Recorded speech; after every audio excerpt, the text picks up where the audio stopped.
Já parou para pensar que hoje você está vivendo coisas que ontem você não acreditava ser possível? Quem disse que seria fácil? Jesus nunca disse que seria fácil, mas Ele deu uma promessa para nós: pode ser leve, porque eu vou trocar de fardo com você. Eu já troquei de lugar com você na cruz, então aquilo que você merecia receber, eu já recebi. E aquilo que eu merecia por parte do meu Pai, eu entreguei para vocês. Mas isso não significa que vai ser fácil, irmão.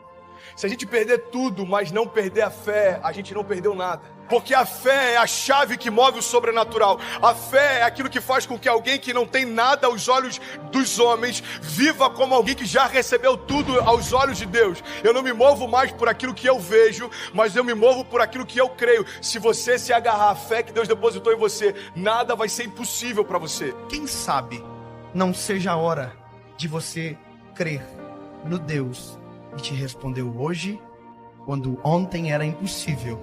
E acreditar que amanhã Ele será presente na sua história e vai responder a sua oração. Uma palavra libera um destino. Uma palavra ressuscita mortos. As nossas decisões, elas têm impactos a curto, médio e longo prazo. Porque existem reflexos do que fazemos, repito, no curto, no médio e no longo prazo. Coisas simples, sabe? Coisas que às vezes parecem ser até simples demais, mas que são importantes e que definem a nossa trajetória. A razão número 1 pela qual as pessoas não conseguem o que querem é não saberem o que querem. Se você parar para pensar na nossa vida, nós só valorizamos quando aquilo que estava nas nossas mãos vai embora. E nas nossas mãos não tinha valor, mas quando vai embora a gente percebe o valor que tinha, mas que nunca falamos quando nas nossas mãos estava. Nós não olhamos com um olhar sensível para aquilo que temos, para o que somos. Nós precisamos de dor, nós precisamos de perda, para verbalizar coisas que os nossos sentimentos ocultam, às vezes até mesmo de nós. Por que você murmurava ao invés de você declarar aquilo que você desejava ver? A fé não é a gente constatar o que está acontecendo, é a gente declarar o que vai acontecer. Então, ao invés da gente ficar murmurando, entenda isso em nome de Jesus, começa a declarar por fé as realidades ao teu redor e elas vão ser transformadas. Aquilo que poderia ser um ponto de tensão na minha casa se tornou um pilar de sustentação na minha casa. Por quê? Porque não tem a ver com aquilo que me cerca, mas como eu enxergo aquilo que me cerca. E é por isso que eu quero te convidar em nome de Jesus a entender, cara, a razão pela qual a gente não vive muitas coisas é que a gente não sabe para onde a gente quer ir. Às vezes você já está num lugar onde um dia você sonhou que esse lugar traria para você plenitude. Aí agora você já está ansioso com um novo futuro. Aí quando o futuro chega, você já está ansioso com um novo futuro. Sabe uma das coisas que eu mais tenho visto na minha geração? Quando aquilo que um dia era futuro se torna presente, ele está encontrando a gente ausente. Porque a gente já tá sonhando com um novo futuro desejado. É dolorido falar isso. Mas já parou para pensar que tem gente que só vai entender a preciosidade da vida quando a de alguém de muito perto for ceifada? Eu não sei se você já teve a experiência de ir a um velório, mas vá a um velório, é pedagógico. Você sai do velório muito mais amoroso. Você sai do velório muito mais sensível, muito mais grato. Você agradece o ar que respira quando descobre que a pessoa que está no caixão faltou o ar para viver. Você valoriza o coração que bate no peito. Você valoriza a esposa que você tem.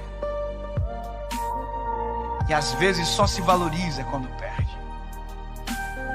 Você verbaliza, às vezes, palavras fora de hora. Vá a um velório onde alguém que perdeu o pai e que nunca disse que o amava, para você ver a dor que é. Ele abraça o caixão, ele grita, eu te amo!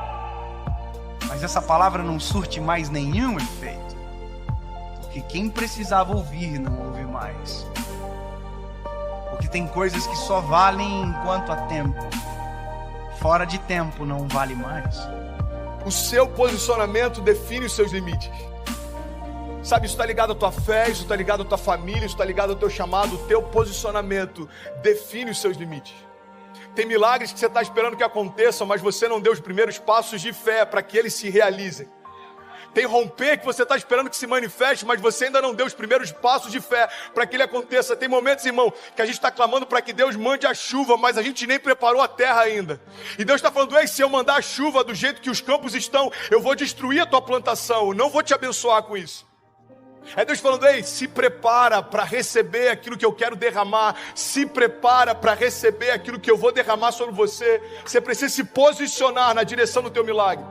Nós não podemos deixar a nossa vida chegar a um momento onde as esperanças não existem mais, porque aquilo que era para ter sido um tempo, perdeu-se o tempo. Perder para valorizar. Nós não precisamos disso. Nós não precisamos, deixar ir embora para perceber a importância que tinha quando estava perto. Alguém que não é rei ainda, mas já se porta como tal, está preparado para assumir o trono. Você quer um exemplo claro? Deus unge Davi.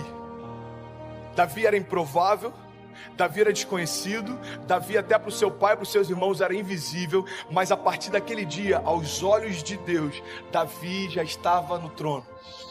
Só que aos olhos dos homens, olha para mim em nome de Jesus, como demorou um período entre a unção de Davi e Davi assumir o reinado. Aos olhos dos homens, os homens olhavam para o trono e viam Saul. Aos olhos de Deus, o trono estava vazio, irmão, porque o rei que era por direito ainda não havia se assentado lá. Ei, Deus está falando: tem tronos que você está olhando e parece que estão ocupados, aos meus olhos já foram esvaziados. Não se mova por aquilo que o homem vê.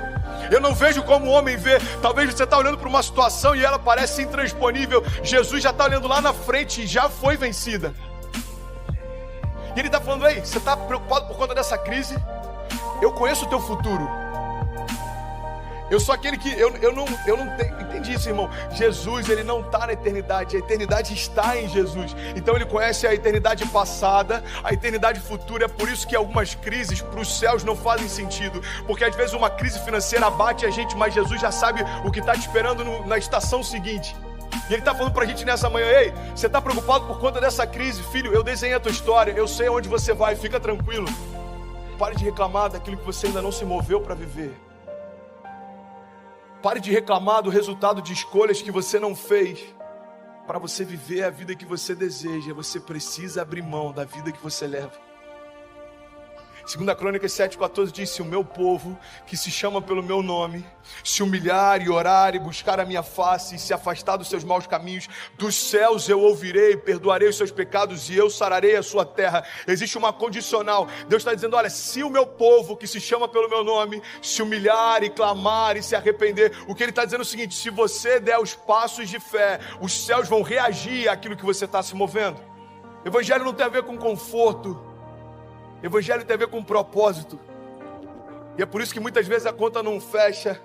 Irmão, quem disse que seria fácil?